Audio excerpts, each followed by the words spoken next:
Hello दोस्तों, 6 दिसंबर 2026 को UP PCS prelims की आपकी परीक्षा प्रस्तावित है। अब आज से 6 दिसंबर तक 177 दिन आपके पास शेष हैं। अब इस 177 दिन का इस्तेमाल जैसे जैसे आप करेंगे, उसी आधार पर आपको लोगों की दो कैटेगरी दिखाई देगी। एक तो वो लोग होंगे जो उस दिन कहेंगे कि काश थोड़ा और पढ़ लिया होता, और दूसरे वो लोग होंगे जो कि मुख्य परीक्षा की लिस्ट में शामिल होंगे।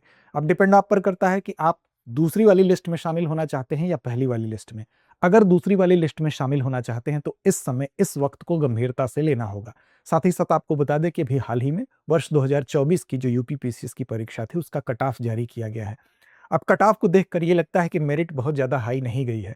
तो अभी के समय का इस्तेमाल आपको क्या करना है, उस कट ऑफ को देखने के बाद थोड़ा-सा उत्साह आपका और बढ़ जाएगा कि हमें कितनी मेहनत करनी है, और अब से लेकर प्रीलिम्स 2026 की तारीख तक आपको एक-एक दिन का कैसे हिसाब रखना है, इस समय क्या स्ट्रैटेजी फॉलो करनी है, इस पर आज हमारी बातचीत केंद्रित होगी।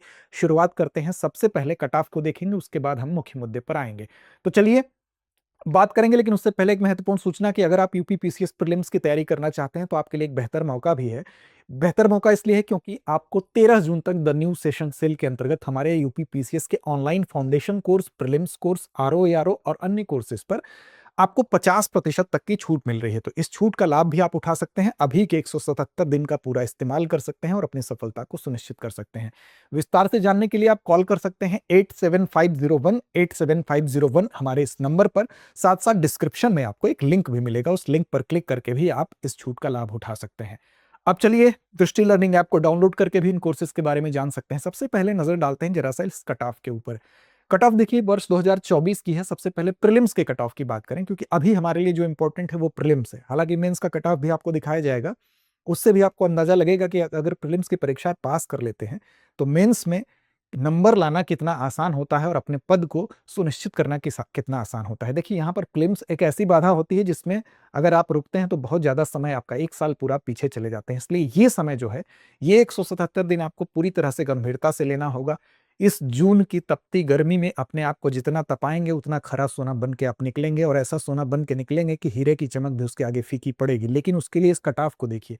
कट ऑफ देखिए, अनारक्षित श्रेणी की अगर बात करें तो 101 अंक यहाँ पर इसमें कट ऑफ गया है। 101 अंक का मतलब कि जब इसको 1.33 से आप डिवाइड कर देंगे, चूंकि एक प्रश्न 1.33 नंबर का होता है, तो लगभग आपको यहाँ पर 76 सवाल देखने को मिलेंगे। अब 76 सवाल अगर आपके सही थे वर्ष 2024 की प्रीलिम्स की परीक्षा में, तो आप मुख्य परीक्षा अनारक्षित श्रेणी से दे रहे होते। उसी तरह से अगर देखें उत्तर प्रदेश के अनुसूचित जाति एससी वर्ग की बात करें तो यहाँ पर 64 सवाल पे आप मुख्य परीक्षा दे रहे थे। उसी तरह से आप देखें तो अनुसूचित जनजाति की बात कर लो तो यहाँ पर 53 सवाल जिनका सही था वो मुख्य परीक्षा दे रहे थे। इसका मतलब कि यहाँ पर 70 अंक, ये 85 अंक, 101 अंक, और इसी तरह से ओबीसी वर्ग का 102 अंक हुआ है। यानी कि यहाँ पर भी अगर 77 सवाल आपके लगभग सही हैं तो आप मेंस में शामिल हो रहे थे। और इस प्रकार ईडब्ल्यूएस की भी देखें, 100 अंक, 100 अंक का मतलब लगभग आपके 75 प्लस क्वेश्चन सही हैं, तो यहाँ आप भी शामिल हो रहे थे। तो इस तरह से ये जो कट ऑफ आपको दिख रहे हैं अलग अलग, ये इस बात को बता रहे हैं कि मेरिट बहुत ज्यादा नहीं गई थी। और मेरिट हमेशा अगर आप देखेंगे, औसत निकालेंगे पिछले 5 से 6 सालों का, तो आपको यही लगेगा कि अगर आप 85 प्लस स्कोर करके आते हैं तो आपको सोचना नहीं है कि मुख्य परीक्षा में आप शामिल हो रहे हैं कि नहीं हो रहे हैं। तो हमेशा तैयारी इस लेवल की रखिए कि ये स्कोर आप वहां पर सिक्योर करके आएंगे तो अगले आपको प्रीलिम्स की परीक्षा खत्म होते ही जो आपका समय होगा, 2-3 दिन अपने आप को रेस्ट दीजिए, अपने दिमाग को ठंडा कीजिए, अपना मनोरंजन कीजिए, और उसके बाद वहीं से आपका टाइम स्टार्ट हो जाएगा मेंस के लिए। तो हम ये कह सकते हैं कि जब स्कोर आपका हाई होता है प्रीलिम्स का, तो आपको मेंस के लिए ऊहा-पोह की स्थिति नहीं होती है, तो आपकी तैयारी और ज्यादा बेहतर होगी और मेंस में आपका नंबर और अच्छा होगा। देखिए मेंस पे नजर जरा डालते हैं कट ऑफ पे, तो मेंस में आप देखिए यहाँ पर एसडीएम के लिए अनारक्षित श्रेणी में 900 नंबर जिसका था वो एसडीएम बन गया, 951 तक हाईएस्ट मार्क्स इसमें मिला है। ठीक, यहाँ पर देखिए 862 नंबर जिसका था वो अनुसूचित जनजाति में, वो भी उसकी भी कॉल हो गई, और अन्य पिछड़ा वर्ग में 893 नंबर जो था वो भी एसडीएम बन गया। पुलिस उपाधीक्षक की बात करें तो 886 अनारक्षित में पुलिस उपाधीक्षक का पद मिल गया है, और 859 अनुसूचित जाति में, अन्य पिछड़ा वर्ग में 874 पर पुलिस उपाधीक्षक बन गया। कहने का मतलब यह है, अब मान लीजिए यहाँ पर मोटा मोटी 900, हम एसडीएम को मानकर चलते हैं कि आपको एसडीएम का पद ही मिले, तो उसके लिए 900 नंबर आपको लाने हैं। ये 900 नंबर क्या है? ये 900 नंबर आपके फाइनल सिलेक्शन के हैं। ये तब है जब एसडीएम की सीट 37 थी। मान लीजिए इन सीटों की संख्या ज्यादा होगी तो हो सकता है ये कट ऑफ कम जाए।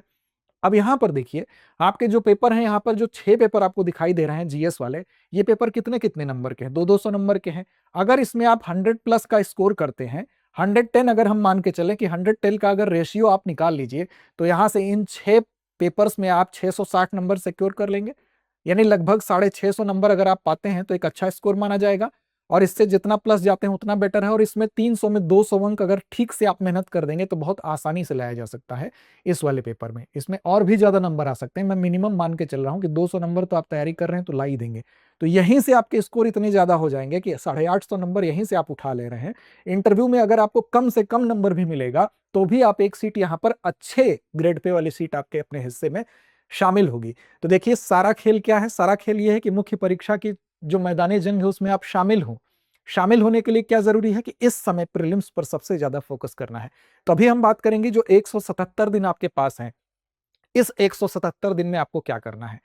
6 महीने बाद कोई जादू नहीं हो जाएगा। 6 महीने बाद इस दिन को जो गंभीरता से लेगा वही उस दूसरे लिस्ट में शामिल होगा, यानी कि मुख्य परीक्षा की लिस्ट में शामिल होगा। अब इसमें कोई भी चीज आप जब रणनीति बनाते हैं तो सबसे पहले जरूरी ये होता है कि क्या करना है, उससे कहीं ज्यादा इंपॉर्टेंट ये होता है कि क्या नहीं करना है। देखिए कुछ एक गलती जो ज्यादातर अभ्यर्थी करते हैं वो आप बिल्कुल मत करिए। लोगों की बताई हुई जो एक्सपीरियंस लोग हैं उनकी बताई हुई चीजों को मानिए, फॉलो करिए, उसका रिजल्ट आपको पॉजिटिव निश्चित तौर पर मिलेगा। जैसे सबसे पहले अलग अलग कंटेंट के पीछे नहीं भागना है। एक स्टैंडर्ड आपने जो बुक अभी तक पढ़ रखी है, जिसको अंडरलाइन कर रखा है, जिसके पॉइंट्स बना रखे हैं, जिसको आपने नोट्स फॉर्म में कन्वर्ट कर रखा है, उसी को पढ़ना है। यानी कि कंटेंट पे भटकाव से बिल्कुल बचना है। ये नहीं कि कोई नई पीडीएफ मार्केट में आ गई है, बड़ा अच्छा मैटर है, बहुत बढ़िया लिखा है, कुछ नहीं होता है। सारा लगभग एक ही चीज है। आपको जो भी इंफॉर्मेशन है, अगर स्टैंडर्ड इंफॉर्मेशन है, गलत सूचनाएं उसमें नहीं है, इस बात का ध्यान रखना है।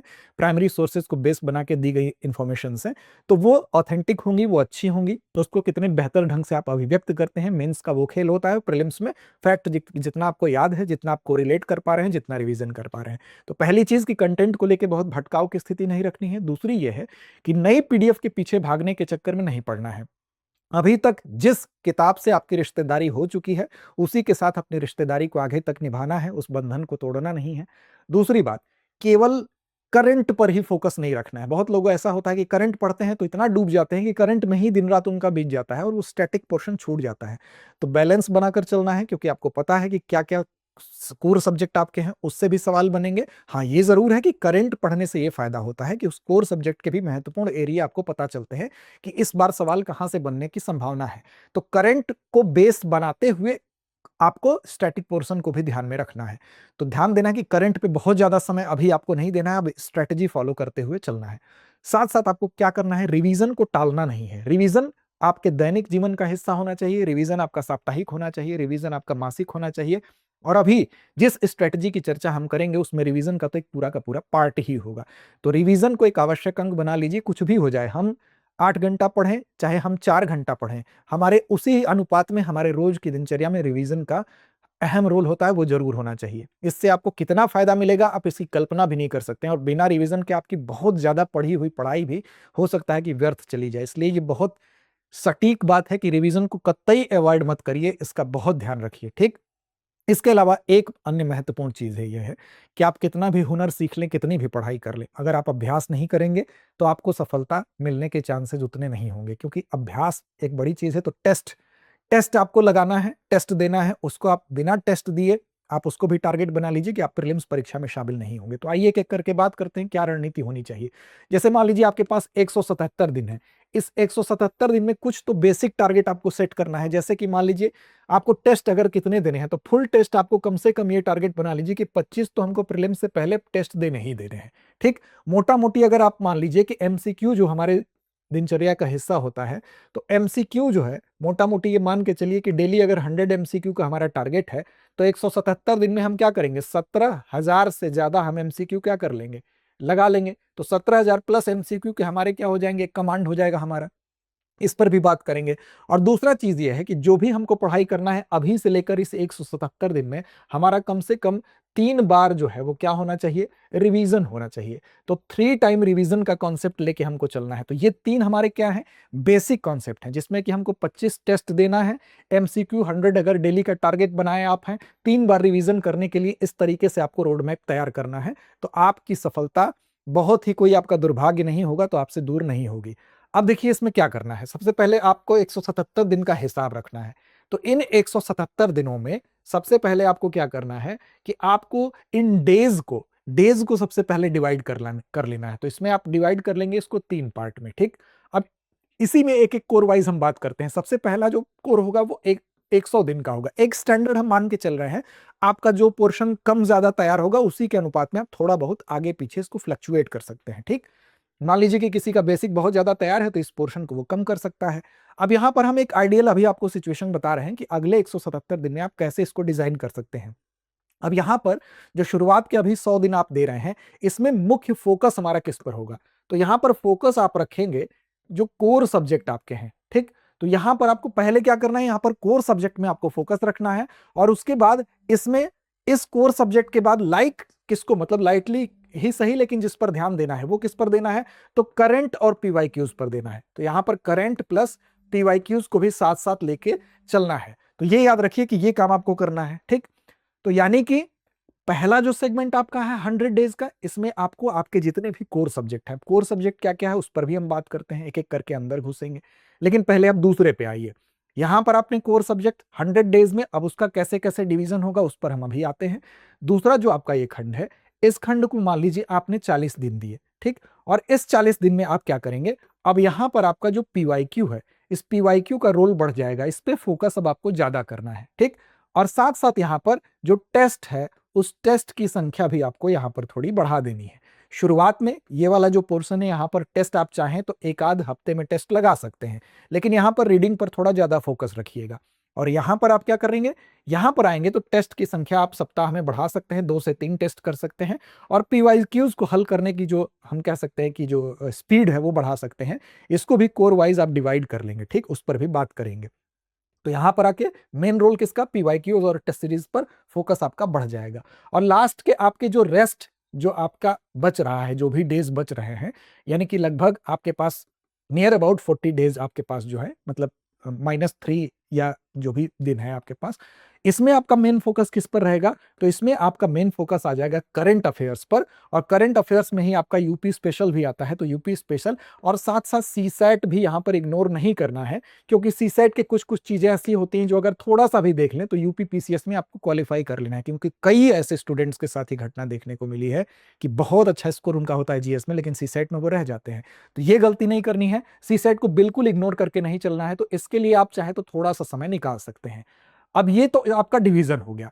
इसमें कुछ लोग ये कर सकते हैं कि जिनको लगता है कि पहले भी उन्होंने पीवाईक्यू कर रखे हैं, इसका उतना इंपॉर्टेंट रोल नहीं है, तो हो सकता है कि 10 to 20 डेज इधर ट्रांसफर कर दें, ठीक। जैसा आपका तैयारी हो सकता है, जिसका ये तैयार हो, ज्यादा पढ़ लिया हो, तो वो 10 to 20 डेज इधर शिफ्ट हो सकता है।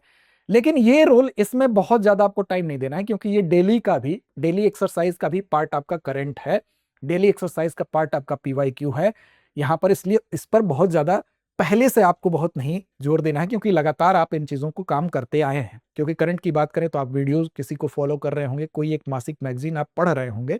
अब यहां पर मेन फोकस का मतलब होगा कि यहां पर जो लास्ट में कंपाइल मैगजीन बुक आती है, जिसमें कि 1 साल का करंट होता है, उस पर यहां पर फोकस करते हुए, और जो आपने मासिक मैगजीन्स पढ़ी हैं उसके नोट्स अगर आपने बनाए हैं तो उस पर फोकस करते हुए यहां पर करंट को आपको पूरी तरह से कमांड में ले लेना है, ठीक। अब देखिए, अब सबसे जो पहला कोर आ गया आपका, यानी कि आपके जो टारगेट आपने डिवाइड कर लिए। अब इस टारगेट में हम पहले खंड की बात करते हैं। पहले खंड में अगर आप देखेंगे तो पहला खंड क्या था आपका, मान लीजिए आपने 100 डेज का टारगेट बनाया पहले खंड का। अब इसमें आपके क्या क्या आएंगे, तो इसमें आपका हिस्ट्री भी आ गया, इसमें आपका ज्योग्राफी भी आ गया, इसमें आपका साइंस भी आ गया, इसमें आपकी पॉलिटी भी आ गई, इसमें आपका इकोनॉमिक्स भी आ गया, इसमें आपका एनवायरमेंट भी आ गया, ठीक। ये आपका आ गया, ठीक। अब इसमें क्या करना है आपको, इसमें देखिए सबसे पहले हिस्ट्री है, तो मान लीजिए आपने 20 दिन इतिहास को पूरी तरह से समर्पित कर दिया। फिर उसके बाद भूगोल है, भूगोल को भी आपने 20 डेज पूरी तरह से डेडिकेट कर दिया। उसके बाद पॉलिटिकल साइंस, साइंस आपका आ गया, मान लीजिए साइंस को भी आपने क्या किया, 20 दिन आपने दे दिया। इसके बाद आपका पॉलिटी आ गया, पॉलिटी के पोर्शन को भी आपने क्या किया, आपने मान लीजिए 20 दिन दे दिया। अब ये कितने दिन हो गए, तो 20 चौके 80 दिन आपके हो गए, ठीक।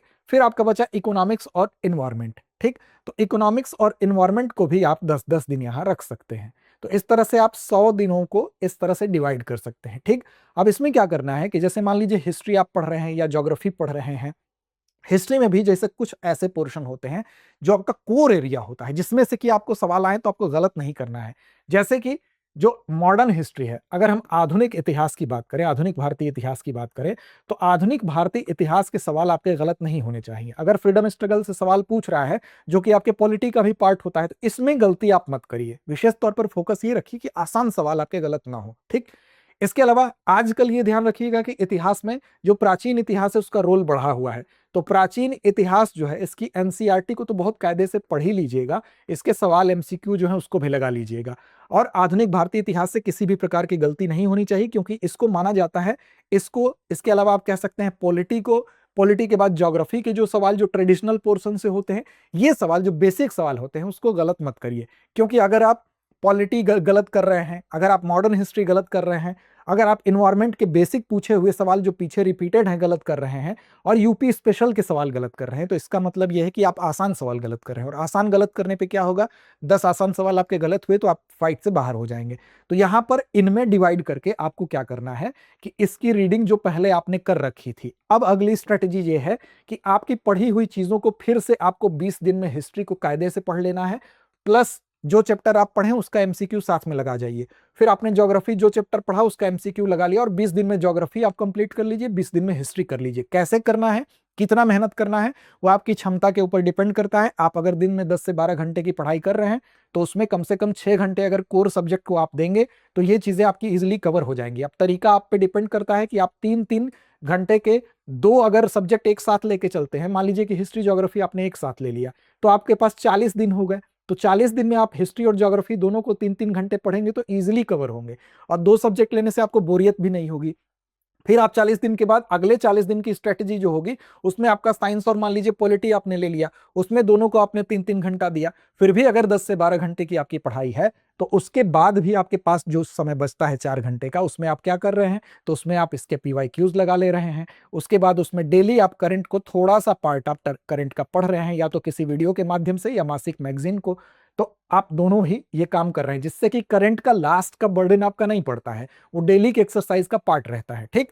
इसी तरह से आपको एनवायरमेंट और इकोनॉमिक्स के लिए भी कर लेना है। 10-10 20 दिन का टाइम है, दोनों को साथ लेके चलेंगे, इन दोनों के पीवाईक्यूज भी साथ में लगाएंगे, और इसके बाद साथ में हम करंट भी पढ़ते रहेंगे। तो ये आपका पहला पार्ट जो है, ये आपके कोर सब्जेक्ट की तैयारी करा देगा। और साथ साथ आपको ये ध्यान रखना है कि इसमें कोशिश करिए कि कब कब पढ़ना है। तो जैसे सुबह उठ के आपके शरीर में एनर्जी का लेवल सबसे बढ़िया रहता है, तो सुबह उठ के सबसे पहला काम क्या करना है, रीडिंग वाले पोर्शन को करना है, ठीक। तो रीडिंग वाले पोर्शन में जो दोनों कोर सब्जेक्ट हैं उसको थोड़ा थोड़ा गैप करके 3-3 आवर्स आप क्या कर सकते हैं, दोनों कोर सब्जेक्ट पर दे सकते हैं। उसके बाद आपका जो दोपहर का समय होता है, आप चाहें तो उसमें एमसीक्यू लगा सकते हैं। उसके बाद आपको शाम और रात का जो समय होता है, उसमें आप क्या कर सकते हैं, उसमें करंट पढ़ सकते हैं, क्योंकि करंट ऐसी चीज होती है कि जिसको आप लेट के भी पढ़ सकते हैं, तो इजी गोइंग चीज होती है। तो इस तरीके से आप पहले हिस्से को डिवाइड करके ये प्लान कर सकते हैं। अब दूसरे पार्ट की बात करते हैं। पहला कोर जो आपका 100 डेज का था, उसको आपने पूरा कर लिया। अब आते हैं दूसरे पार्ट में। दूसरा पार्ट आपका क्या है, तो दूसरा पार्ट आपका 40 डेज का जो हमने बताया था आपको, इस 40 डेज में आपको क्या करना है, तो यहां पर पीवाईक्यूज की जो आपकी फ्रीक्वेंसी कह लीजिए, ये बढ़ जाएगी। और साथ साथ आप जब 20 दिन मान लीजिए आपने हिस्ट्री ज्योग्राफी को एक साथ लेके 40 दिन तक आप पढ़े हैं, पढ़ने के दौरान ही एक काम जरूर करते रहिएगा कि लिख के पढ़ने का अभ्यास रखिएगा। पॉइंटर यानी फैक्ट्स को एक जगह कलेक्ट कर लीजिएगा, और इसके लिए एक फार्मूला होता है कि सुपर 30 का फार्मूला। सुपर 30 का फार्मूला ये है कि आप जो भी सब्जेक्ट पढ़ रहे हैं, कोशिश कीजिए कि 30 पेज में उसको समेट दें। उसके पॉइंटर्स को 30 पेज, हो सकता है कि और कम में ये समेट लें आप। उसके ऐसे फैक्ट्स जो बार बार आपसे भूल रहे हैं, बार बार गलत हो रहे हैं, और तमाम परीक्षाओं में आप जब एमसीक्यू को सॉल्व करते हैं तो वो आपको समझ में आ जाएगा कि ये तो बार बार पूछ रहा है, ठीक। तो ऐसी चीजों को 30 पेज में आप समेट लें। हर सब्जेक्ट का, चाहे हिस्ट्री का, ज्योग्राफी का, पॉलिटी का, आप 30 पेज में वो पॉइंटर तैयार कर लें, वो इसेंशियल पॉइंट्स तैयार कर लें जो किसी न किसी रूप में घुमा फिरा के परीक्षाओं में पूछे जा रहे हैं। उसका इंपॉर्टेंट आपको क्या है, वो इंपॉर्टेंट किस लिए है, तो आगे उसका रिवीजन में आपको फायदा मिलेगा, ठीक। तो यहां पर आपको क्या करना है, सेकेंड फेज जो 40 डेज वाला है, यहां पर पीवाईक्यूज का रोल बढ़ जाएगा, और यहां पर आप क्या करेंगे, टेस्ट की जो फ्रीक्वेंसी है उसको बढ़ा देंगे। 2 से 3 टेस्ट यहां पर आप देना, फुल टेस्ट जो होता है, सेगमेंट वाला टेस्ट नहीं।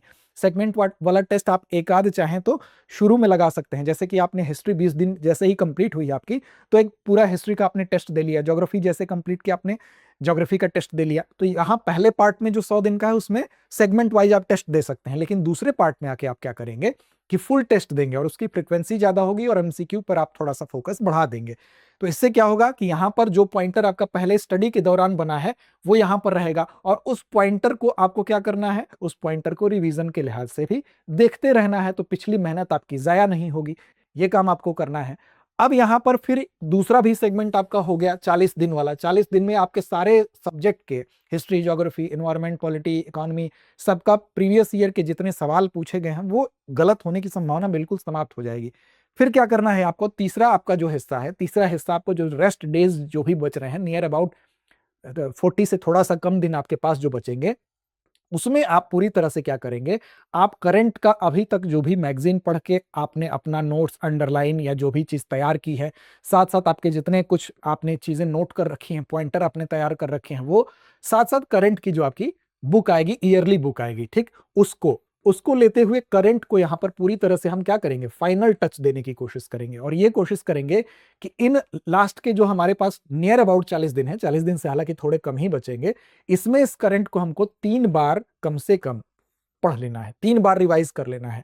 और साथ साथ कोशिश करिएगा कि इसको ऑब्जेक्टिव फॉर्म में अगर प्रैक्टिस हो सके, कहीं से ऑब्जेक्टिव फॉर्म में अगर आपको मिल जाए तो उसका टेस्ट भी देने की कोशिश करिए। उससे क्या होगा कि करंट पे आपकी पकड़ बहुत बढ़िया हो जाएगी, और ऑब्जेक्टिव फॉर्म में इसको जब देंगे आप, तो उससे क्या होगा कि साइकोलॉजिकल प्रेशर जो होता है आपके ऊपर एग्जामिनेशन हॉल वाला, उसका अभ्यास हो जाता है। तो उसके अभ्यास से आपको फायदा यहां पर यह होगा कि वहां पर सवाल गलत कम होंगे, और माइनस मार्किंग के लालच में बहुत ज्यादा अटेम्प्ट करने से बचना चाहिए। ठीक, ये चीज हो गई। अब सवाल उठता है कि कैसे मैनेज करें। तो मैनेज करने के लिए मतलब एक दिन में कैसे क्या हिसाब होना चाहिए, तो एक दिन में ये मान के चलिए कि प्रीलिम्स की डेट जब एकदम करीब आ गई है, अब 177 दिन में देख रहे हैं आप, जैसे जब दिनों का बंटवारा किया जा रहा है, तो आपको लग रहा होगा कि अरे ये तो समय है ही नहीं हमारे पास। तो वैसी दशा में आप अपने समय की कीमत को समझते हुए दिन में ये टारगेट बना लीजिए कि 10 घंटे से कम तो नहीं पढ़ना है। ज्यादा जितना हो जाए बढ़िया है, लेकिन 10 घंटे से कम मत पढ़िए। इससे कम पढ़ेंगे तो वो किताबी बातें हैं कि कम पढ़ के सिलेक्शन हो जाता है। इस समय पूरा फोकस कर दीजिए, ठीक, क्योंकि कंपटीशन का लेवल बहुत ज्यादा है। अब इसमें आप 6 घंटे दे सकते हैं 2 कोर सब्जेक्ट को, इसमें 2 कोर आपके सब्जेक्ट जो होंगे उसके लिए आप 6 घंटे दे सकते हैं।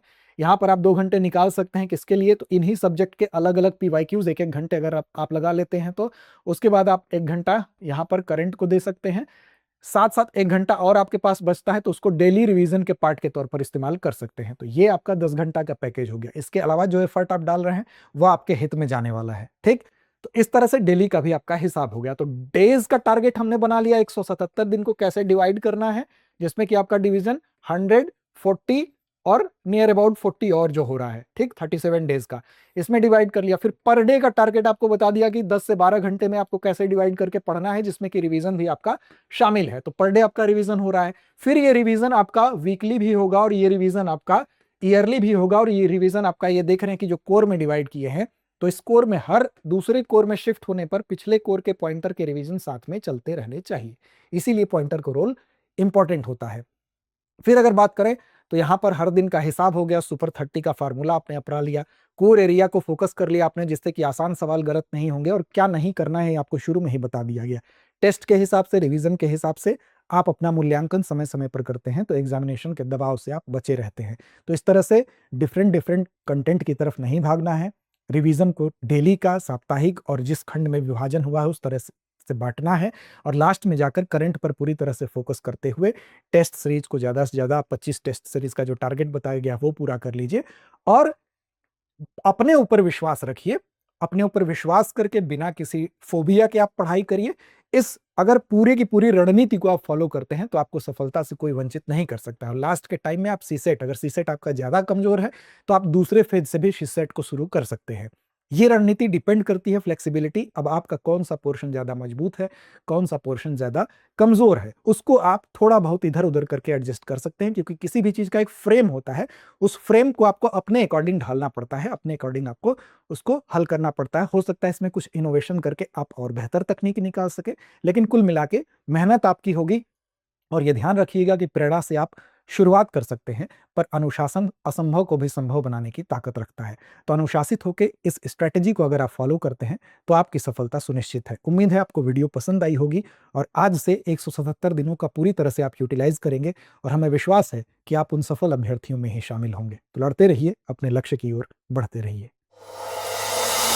अब एग्जाम की तैयारी को और बेहतर करने के लिए हमारे चैनल को लाइक, शेयर और सब्सक्राइब करना ना भूलें।